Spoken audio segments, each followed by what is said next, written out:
Welcome everyone in the another session of fluid mechanics and hydraulic machines. In this session, we are going to discuss about different forms of mechanical energy.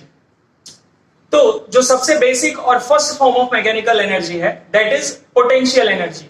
So what is potential energy? Is the energy due to elevation of body above the arbitrary datum. कोई भी object की height के कारण उसके अंदर जो energy होती है उसे हम पोटेंशियल एनर्जी कहते हैं. यूजुअली हम इसे डिनोट करते हैं mgz. यानी कि इस इक्वेशन से हमें यह पता चलता है कि पोटेंशियल एनर्जी तीन मेजर फैक्टर्स पे डिपेंड करती है. First one is the mass of the object, second is the gravity यानी कि जो ग्रेविटेशनल एक्सेलरेशन है उस पर इसकी डिपेंडेंसी है, and the third one is z which is the elevation of body from arbitrary datum. That means अगर इसको हम एक ऑब्जेक्ट माने तो इसकी पोटेंशियल एनर्जी कितनी होगी, तो सबसे पहले हमें चूज करना होगा कि हमारा डेटम कहां है यानी रेफरेंस लाइन कहां है. तो अगर मैं इसको रेफरेंस लाइन मानूं तो इसके बीच में जो डिस्टेंस है that will be called z, और डिस्टेंस जितना ही ज्यादा होता जाएगा एनर्जी उतनी ज्यादा होती जाएगी. सो अगर हम किसी बिल्डिंग पे खड़े हैं और उसकी हाइट h है तो वहां से ग्राउंड जो है वो हमारे लिए डेटम होगा, और mgz यानी कि mass of that body into the gravity which is 9.8 metre per second square into the height of that building और wherever you are standing is the total amount of potential energy you will be having. So यहां पर हम figure में देख सकते हैं कि दोनों ऑब्जेक्ट्स में अलग अलग टाइप की पोटेंशियल एनर्जी है. फर्स्ट इमेज में हमको दिख रहा है बॉल के अंदर जो पोटेंशियल एनर्जी है वो टाइम के साथ रिड्यूस होगी. वैसे ही सेकंड में हमें दिख रहा है कंप्रेशन या फिर टेंशन के कारण जो पोटेंशियल एनर्जी है, यानी यूजुअली जो एनर्जी स्प्रिंग्स में होती है that is because of a resistive force due to compression और may be due to tension. So अगर हम बॉटम सरफेस को रेफरेंस माने तो बॉल की जो मैक्सिमम मूवमेंट है यानी कि जब बॉल टॉप पर है तब उसके अंदर मैक्सिमम पोटेंशियल एनर्जी होगी, और जैसे ही वो ग्राउंड को हिट कर रहा है तब उसके अंदर minimum amount of potential energy होगी. Now the second form of mechanical energy is kinetic energy. जैसे पोटेंशियल एनर्जी में हमने डिस्कस किया कि energy due to height of that object, वैसे ही काइनेटिक एनर्जी जो है that is due to motion of that object. यानी कोई भी ऑब्जेक्ट अगर मूव कर रहा है तो उसकी मूवमेंट के कारण यानी कि उसकी वेलोसिटी के कारण उसमें जो एनर्जी होगी उसे हम काइनेटिक एनर्जी कहते हैं. कोई भी फॉर्म ऑफ एनर्जी हो यूजुअली वो मास पर डिपेंड करती ही है. तो यहां पर भी हम देख सकते हैं इसकी इक्वेशन है half mv². That is it depends on the mass, यानी कि जितना ज्यादा मास होगा उतनी ज्यादा काइनेटिक एनर्जी उस ऑब्जेक्ट के अंदर ड्यूरिंग द मोशन होगी. And the second one is the square of velocity, यानी कि वेलोसिटी जितनी ज्यादा बढ़ेगी काइनेटिक एनर्जी उसके स्क्वायर के बराबर अमाउंट में बढ़ेगी. अगर कोई ऑब्जेक्ट स्टेबल है तो उसके अंदर कोई भी टाइप की काइनेटिक एनर्जी नहीं होगी. काइनेटिक एनर्जी कोई भी ऑब्जेक्ट सिर्फ मोशन में ही पोजेस कर सकता है, यानी कि एनर्जी एक फॉर्म से दूसरे फॉर्म में कन्वर्ट होती है.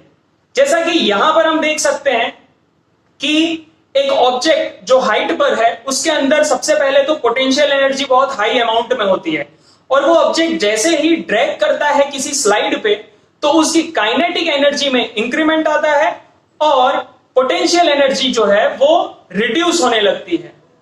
Now the third form of mechanical energy is pressure energy. Usually ये एनर्जी एक कन्वर्टेड फॉर्म ऑफ एनर्जी है, यानी कि किसी भी other form of mechanical energy को जो यहां पर हमने दो डिस्कस की पोटेंशियल एंड काइनेटिक एनर्जी को हम इस फॉर्म में कन्वर्ट कर सकते हैं. This is due to the density of the object. जितनी ज्यादा डेंसिटी होगी उतनी ज्यादा प्रेशर एनर्जी होगी उस फ्लूइड में. सो बेसिकली प्रेशर एनर्जी हम कहां यूज करते हैं?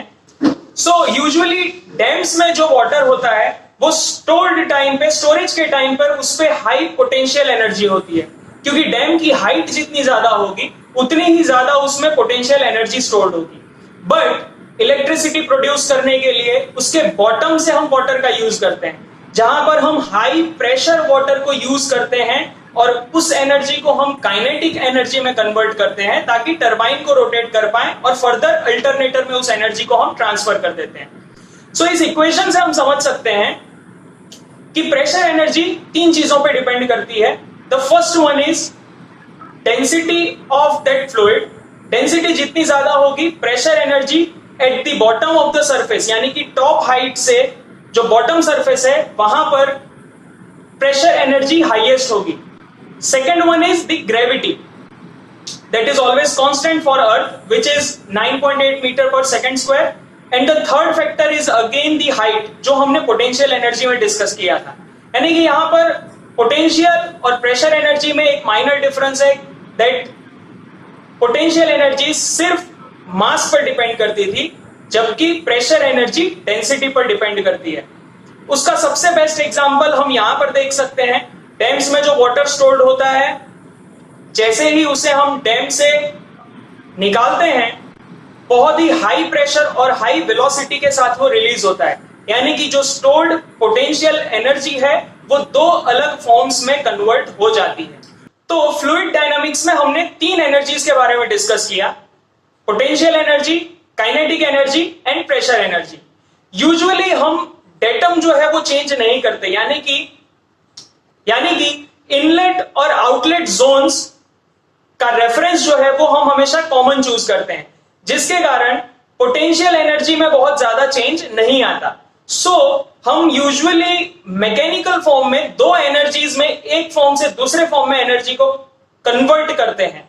So we usually convert kinetic energy into pressure energy और pressure energy into kinetic energy. और आगे जिन डिवाइसेस का हम डिस्कशन करेंगे, जैसे कि नोजल या फिर डिफ्यूजर, वो सारे डिवाइस प्रेशर और काइनेटिक एनर्जी को एक दूसरे में कन्वर्ट करते हैं। आगे चल के हम बर्नौलीज इक्वेशन के भी बारे में डिस्कशन करेंगे, जो इन तीन फॉर्म्स ऑफ एनर्जी को, कैसे ये तीन फॉर्म्स ऑफ एनर्जी एक दूसरे में कन्वर्ट होती हैं, उसके बारे में क्लियर व्यू देगा। सो राइट नाउ जो मोशन ऑफ फ्लूइड है वो पोजेस करता है काइनेटिक एनर्जी, और प्रेशर ऑफ फ्लूइड है वो पोजेस करता है प्रेशर एनर्जी। अब कोई भी सिस्टम में हमेशा एनर्जी कांस्टेंट होती है according to the law of conservation.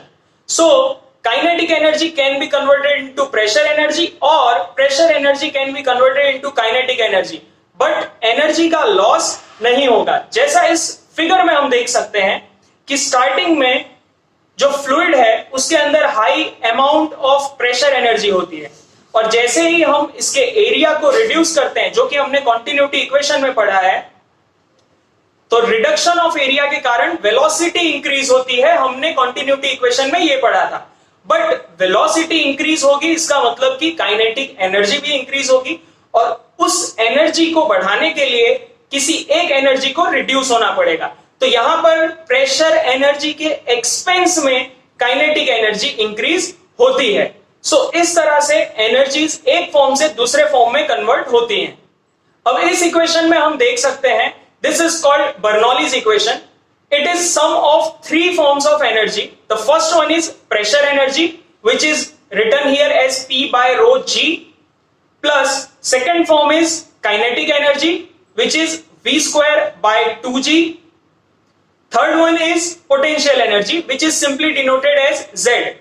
अब यहां पर जो हमने इक्वेशन में वैल्यूज ली हैं, वो सारी वैल्यूज हेड्स की हैं। That means P by rho G is not pressure, it is pressure head. Pressure head का मतलब ये होता है कि अगर हम सारी की सारी प्रेशर एनर्जी को एक लिक्विड के कॉलम की हाइट में कन्वर्ट कर दें, तो वो लिक्विड कितनी हाइट तक राइज होगा। So that is called pressure head.